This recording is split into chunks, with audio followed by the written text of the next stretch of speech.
श्री गोपाळ कृष्ण भगवान की जय। लीळा नंबर 155। बेडूक वेद शक्तीमुळे आकर्षित। एके दिवशी संध्याकाळच्या पूजा वस्त्राची तयारी केली। तेवढ्यात एक बेडूक सर्वज्ञांच्या पूजा वस्त्राच्या वेळी आला।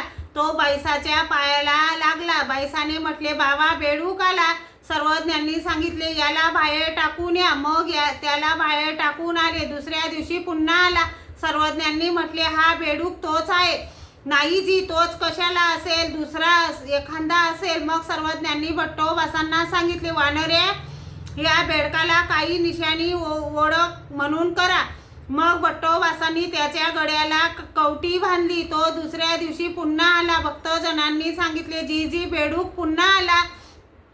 तो सर्वज्ञांनी शिवेच्या बाहेर घालविला। दुसऱ्या दिवशी पूजा वस्त्राच्या वेळी पुन्हा आला।